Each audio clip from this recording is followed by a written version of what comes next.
Senator Sheehy. Morning, General. Congratulations on your nomination. Great to speak with you the other day at the Marine Corps Welcome Back reception. Culture, warfighting, recruiting, those are your job. Those are Secretary Hegseth's job.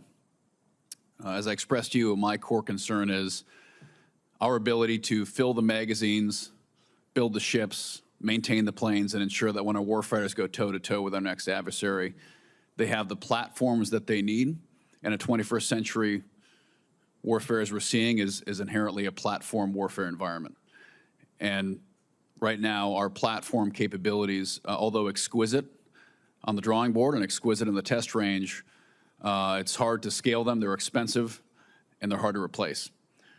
And my sole focus on this committee right now is to ensure that the next time we face off with an adversary, and we have holes in the bottom of the ocean, and we have parachutes coming out of cockpits because planes are being shot down, we have the ability to have a force that's attritable, that is replaceable, scalable, and that can be done quickly in a battlefield time frame. So right now, we have a shipbuilding industry that has become sclerotic. Our ability to scale those and stabilize requirements to produce ships repeatedly, quickly, is challenged. That can also be carried over to our aircraft manufacturing capability.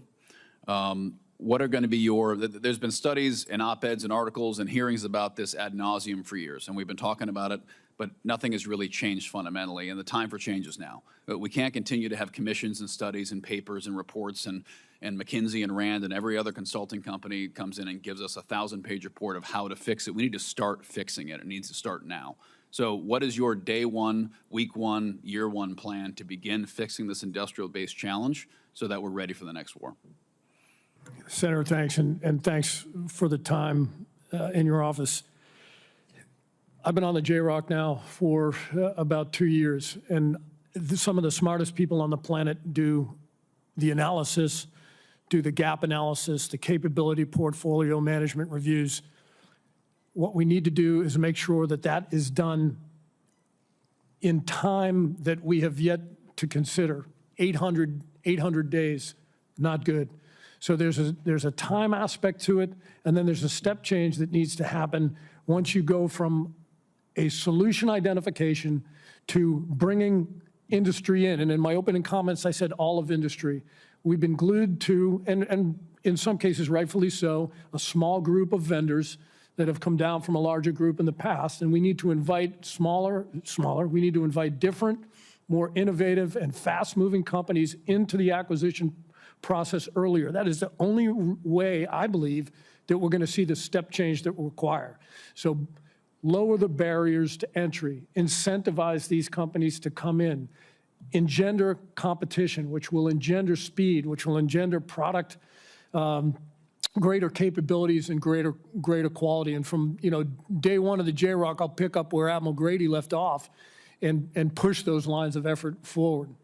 And I don't want to run on here too much, but I said earlier, the requirements to resources continuum, the system, the gears that run, we have to keep an eye on that from the beginning to the end, or one of the gears will become disengaged, or it'll start running slow, and we'll be back where we started. One other point.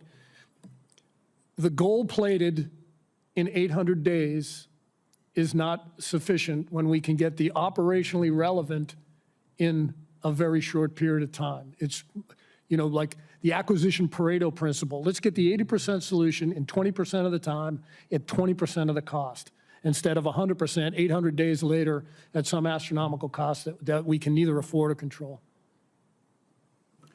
Well, I agree with that 100%. And, when it comes to the Navy, I'd rather have 100 frigates than 5 destroyers.